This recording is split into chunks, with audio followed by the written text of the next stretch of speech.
Ndeba ekene m unu. Asị m ka e chiri ya zelu. Daalụ niile ụmụ Chineke ka unu si na-esonyere anyị n'ilu akwụkwọ n'ife nke anyị na-eme. Anyị sị na ọ ya dịrị niile na mma na unu ga-adị ka echi na echi ada agwụ agwụ. Ọ naghị ekwuri ọ na-akọ ya dịrịle. Ise. Oke, unu gee ntị anyị agbapụ na ọsọ ije n'ife anyị ji maka ya wee bịa n'ụbọchị nke taa. Anyị agbapụ na ọsọ igosi unu maka ife anyị ji maka ya wee bịa. Alright, ige ntị n'ilu akwụkwọ a na ị na-anya n'ilu akwụkwọ a ya afụ na ebe ife agbajigodolu. Ebe ife na-eme na Niger Republic na-abụzi ihe ejizi ekwu okwu kịta. And unu ma ife bidoro ya bụ ife the coup emelu na Niger Republic. Okay, na ya bụ ife na-eji bụ ọmụchukwu bụ ife a an international media na-ekwu joined by Nigeria, the fear of Nigeria embark war against Niger. And the moon again, we feel Russia could. Russia in support of Niger. Then the whole that 4 African country may go queue. Yabo, Mali, Burkina Faso, and all the 4. Then Niger now, but today also look at Sudan. Okay. And Fakunda nazo.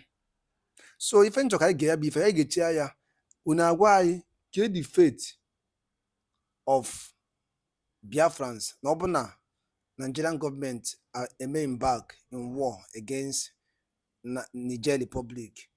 Get the fate of Biafra. Is it going to bring a freedom way to Biafra, or is it going to be something bad to Biafra land? I can see I tukota na aloku munne. Kefu nwere ike kwubasta maka ife a na-eme nkịta n'obodo ya bụ ana Igbo and the entire world. All right, over to you, sir. Accepted in any part of Africa, although he's chairman of the ECOWAS Authority of Heads of States and Governments. And he had also made a similar statement when he went to Nairobi for an extraordinary meeting of the African Union. And now today, leaders of states in West Africa took a resolute decision and said what has happened in Niger, the takeover of power, the detention of the president and his family and members of his cabinet will not be accepted. And they've now given a 7-day ultimatum, including sanctions, closure of the border, and also likely military intervention in Niger, just to send a very strong message to Niger. The EU has also similarly said it is suspending aid to Niger. The US and also the United Nations have also similarly condemned the development in Niger. What's your take on the development in Niger, and what does the coup in Niger mean for democracy in West Africa? Well, thank you very much. I think the first thing to understand is that the democratic space itself is elastic. It can contract and it can expand. And you can also have democratic reversals when the gains of democracy are reversed, especially in French-speaking West Africa and French-speaking African countries. We've seen increasing tendency for military usurpation of power. Prior to this, what we had was constitutional coups by which a number of elected leaders decided to extend their term limits. So, but the one in Niger is very interesting for a number of other reasons. First, you recall that when Mali decided they no longer want American base, it moved it to Niger. So both America and France, they have military bases in Niger. And as you know, there's the current president has a strong, leaning towards the West, which runs against the trend in the country. There's anti-West European, especially anti-France feelings. So that is one of the things you are going to take into consideration. In fact, the former president Mohammed had argued that the French military contractor Wagner had been mounting campaigns against the government. Because if you look at Mali and Mali, Central African Republic, even Burkina Faso, you see there's a strong presence of Wagner, the Russian military contractor. And in the wake of that military coup, there were some people carrying the Russian flag, which might be a kind of thumb down to the Western powers.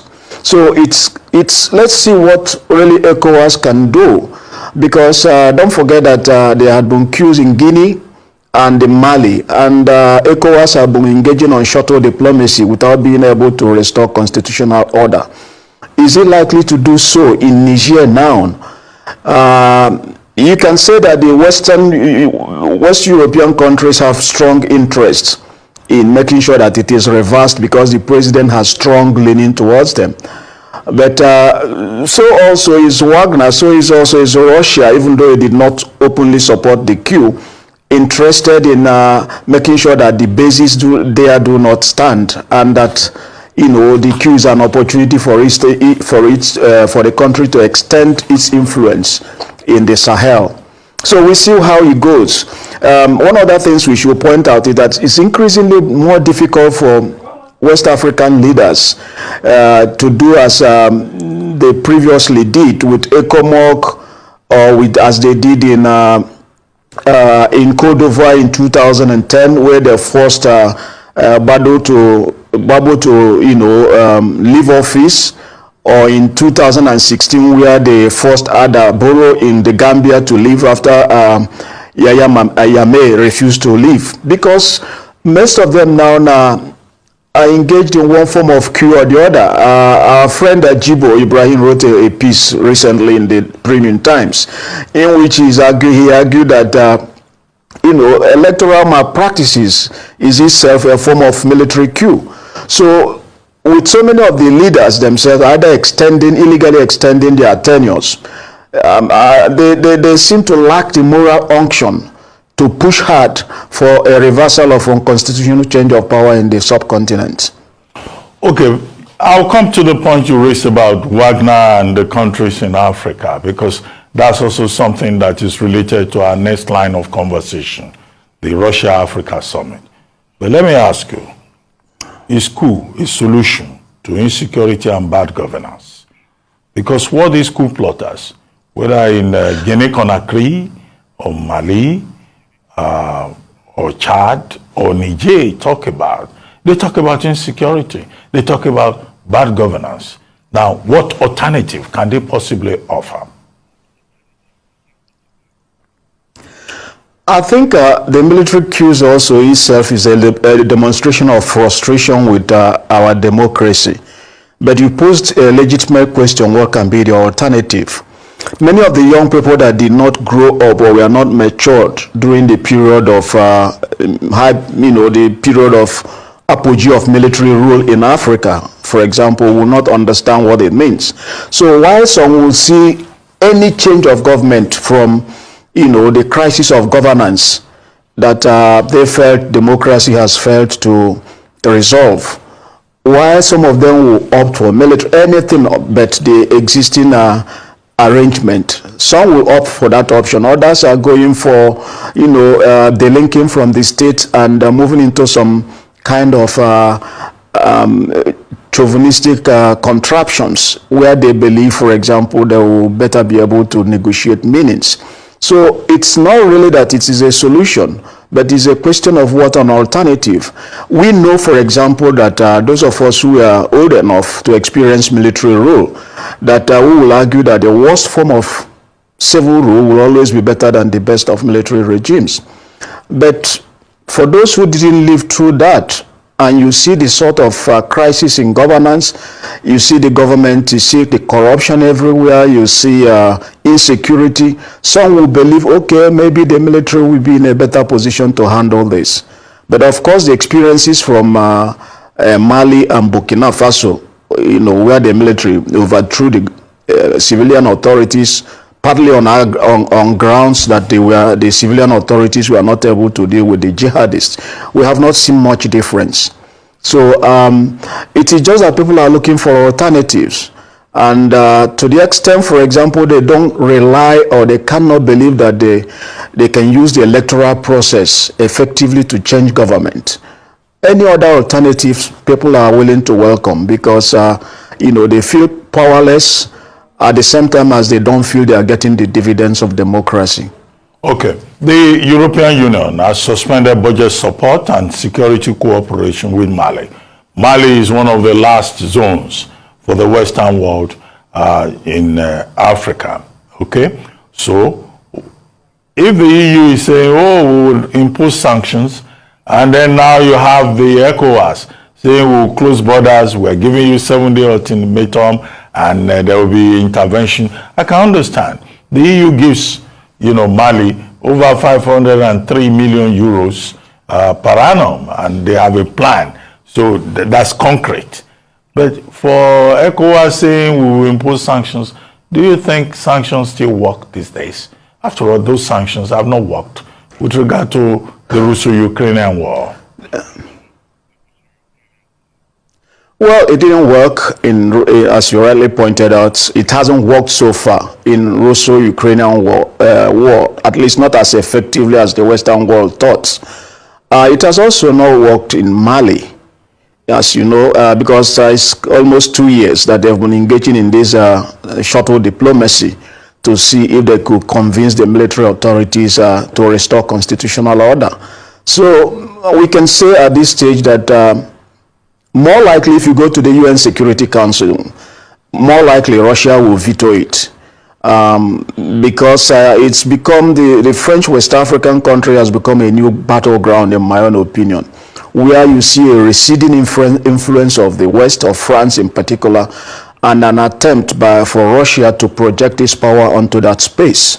So it's become another, especially now in this context of the war, where some people believe that one of the aims of the Western world in that war is to turn Ukraine into a sort of Vietnam for Russia, and by so doing whittle down its influence, whittle down its power, and whittle down its ability to project power onto the global stage.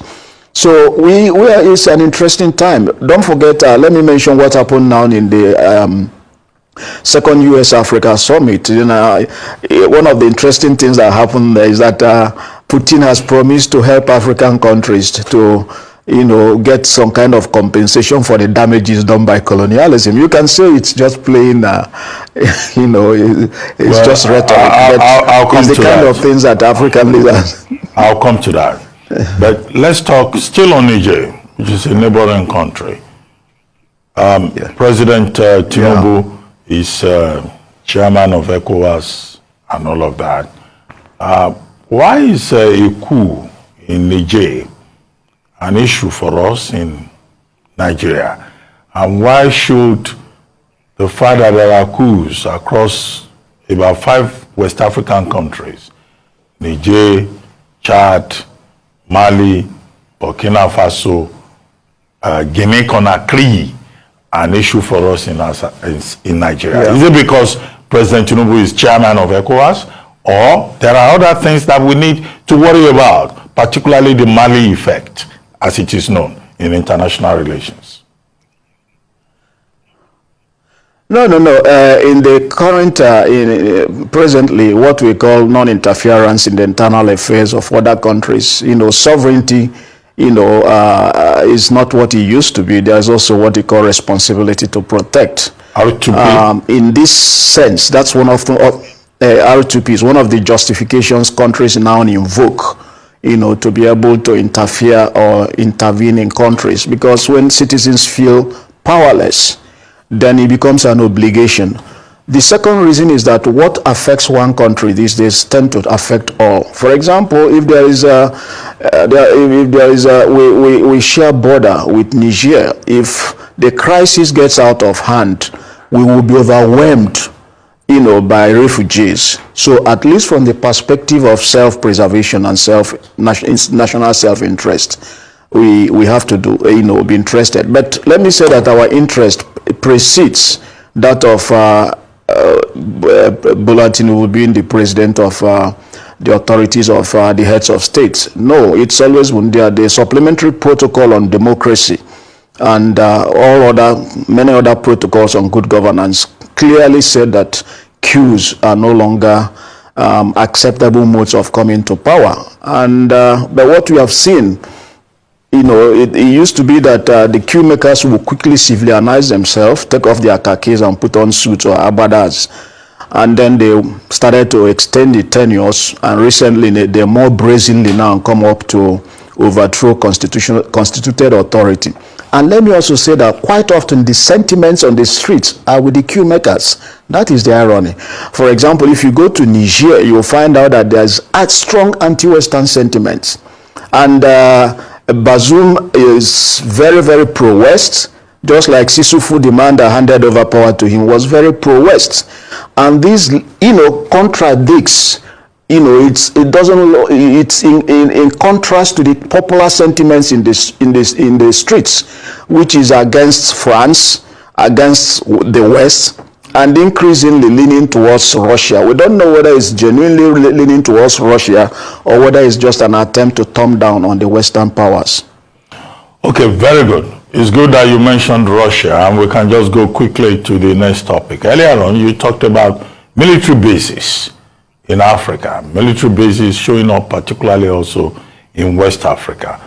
The Russians, through the mercenary military wing of the Russian government, the Wagner Group, they are in Central African Republic, they are in Sudan, they are in Mali. The people even invited them to Mali. Now, we just had the Russian African Summit. At that Russian African Summit, attendance was poor compared to 2019. 17 African leaders showed up, even if total, we had 43 international organizations in attendance. But you had Mali and the Central African Republic leaders going there and expressing gratitude to Russia. Do you think that there is a problem here? Do you think that the coup plotters in Niger are likely to embrace Russia and the influence that foreign military bases exercise in Africa? How much of a threat does that pose to stability and democratic consolidation? Well, it is actually a threat. It is because, especially from the perspective of citizens, if the citizens believe that a particular bloc, say the Western powers, are not doing good enough, to put on military bases they see as further compromising their sovereignty, their respect. So, and you can see with a tiny country like Niger of only 25 million people having 2 military bases, that I think helped to inflame the anti-Western feelings. Apart from the fact that France has its hold on its former colonies, was not giving it a breathing space even to have their own currencies. So the sentiment has to be respected that having military bases is not the way to go. But then the Western powers or the Eastern powers or the other powers, they need it. That's one of the things they have to negotiate. But in the case of say Niger, for example, what will Wagner be the solution? We have to find a way of moving beyond the propaganda from both sides. Both sides are giving a lot of propaganda, so we do not know. In Central African Republic, for example, you can see that the Wagner even they have some official positions. I mean, the Russian nationals. So it is it that, and another thing, for example, that they said during the Second Africa Summit that resonated very well with the African country was they said they want to promote a multipolar world order. In other words, it is not a world in which there is just one superpower, because they believe that was that has been working against the interest of many countries. But of course, it is about promoting Russian interest. So we don't know how this will work out. But I don't think that very much is going to come out of this threat of ECOWAS for the use of force. For sure, Russia will veto it in the Security Council. Okay, will you say that the Russian-African summit is a miscalculation?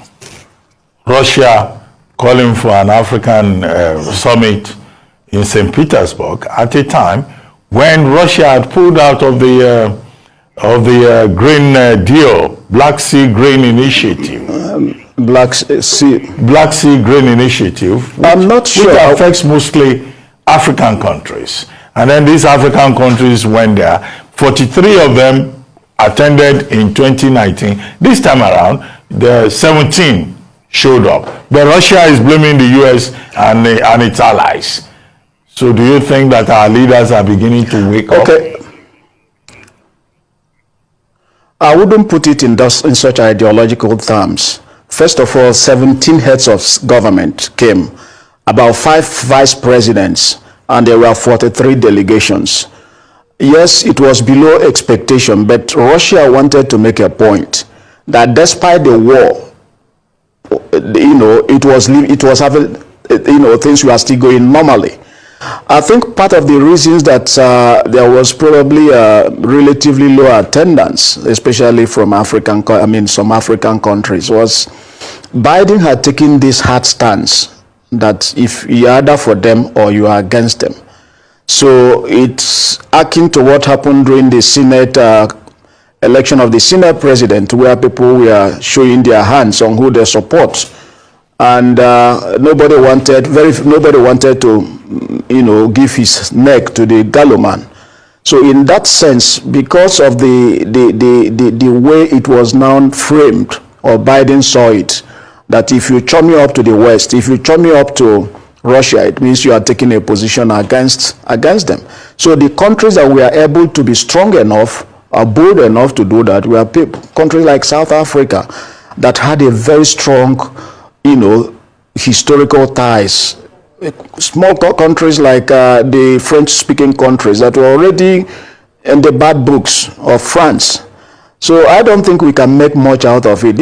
Don't forget that Russia is still in war. It's still in a war situation. And once the war is over, completely over one day, many of the African countries will not like to be aligned one way or the other. Okay. They will not like to be aligned. Well, so I will not pass a judgment about the attendance. Okay, President Putin has now promised African countries that, okay, they will get grains, they will get wheat, and all of that. He has promised aid free of charge and all of that. But we have to place this in context. The meeting that took place on Thursday and Friday, we contrast it from this desk with the meeting that took place last month, when African leaders led by Cyril Ramaphosa approached Putin and said, oh, look, we need peace. This war against Ukraine should end for the interest of the developing world. Putin snubbed them. He was interrupting them. He was interrupting Ramaphosa. While African leaders were with him, he was bombing Ukraine. Okay, this time around, he tried to be nice. He said, oh, okay, you have a point. We'll take a look at it. Should African leaders be subjecting themselves to this patronizing, paternalistic approach by either Russia or any other country at all, within the context of international diplomacy and relations? No, I actually don't think that, what happened wasn't really the best, but it was the first time in history that you go to African countries who go to the other side of the world to broker peace. It used to be the other way around, that they would always be the one to monitor peace, to do all things for us. So on the level of initiative, I actually applauded them, despite the fact that the bombing took place during that period. But I also think that there was an opportunity this time around for Putin to make amends. He probably realized that, he didn't handle the situation as best as he could have done. So he did say something that, it was actually their initiative that made him to think in certain directions. Whether he was saying it as a gesture to make them feel good, it is irrelevant. The important thing, the way I see it, is that for the first time in history, you have some countries from Africa going to the West to broker peace. They may not have succeeded, but that was a big step. And who knows, subsequently, they have broken the ice. They've shown it can be done. Subsequently, things might be better. Their input might be better recognized. And Putin, has also tried to show that he appreciated them. He promised, free grain. He promised to cancel debts. Just the usual rhetoric. I think Africa will be needed more by both the West and Russia. And it depends now on how Africa plays its card. It stands to gain the best of both worlds. Okay, briefly, before I take the last topic of this discussion with you, what do you think of the notable absentees that were not there? President William Ruto of Kenya stayed away. President Tinubu did not show up. He sent his Vice President Shetima, who first went to Rome, where he went to eat pepper soup and jollof rice. All right, dalo nene umu Chineke. Una nugo iya bu na Rise News ka esi na-ewetara unu ozi a. It's an international media. Unu gee ntị unu nugo ka o si wee kpatakwụrụ ka ya bụ ife si esi, ka ya bụ ite ji asụ. Unu na-anya ọkwa n'ụbọchị nke taa ka ọnya gara aga ka ndị Nigeria wepụrụ ọkụ ndị Niger Republic. And ife anyị na-anụ kịta na bụ from the light source na Russia na-eje inyefa electricity and iti ife ọkụ from their own side. And unu na-anya Nigeria na threat to embark war ije no Sahel ọgụ. Ọkụ na-aghọta ndị Niger Republic ka ifu nwere ike ikwu ụmụ Igbo ka impact ife a ga-eme na ana bụ Biafra land. Onye ka ji wee si ka unu niile ti ihe ọnụ. Ọ ga-ebute nkewa, ọ ga-ebute ife ga-eme anyị ga-eji wee na Chukwu kwere anyị na nkwa. So ya bụ ife ka anyị jikọtacha ọnụ. Asị ka unu ebe unu nke si ya bụ ife unu atinye alụ ife unu chelu ga-eme na ọ bụ na ife dị otu a mee. Akụ na aghọta ọ bụ na coup wọkụ na Nigeria aplan ya wọkụọ assuming emere Tinubu overthrow ke the fate of ndị Igbo, ke the fate of Biafra.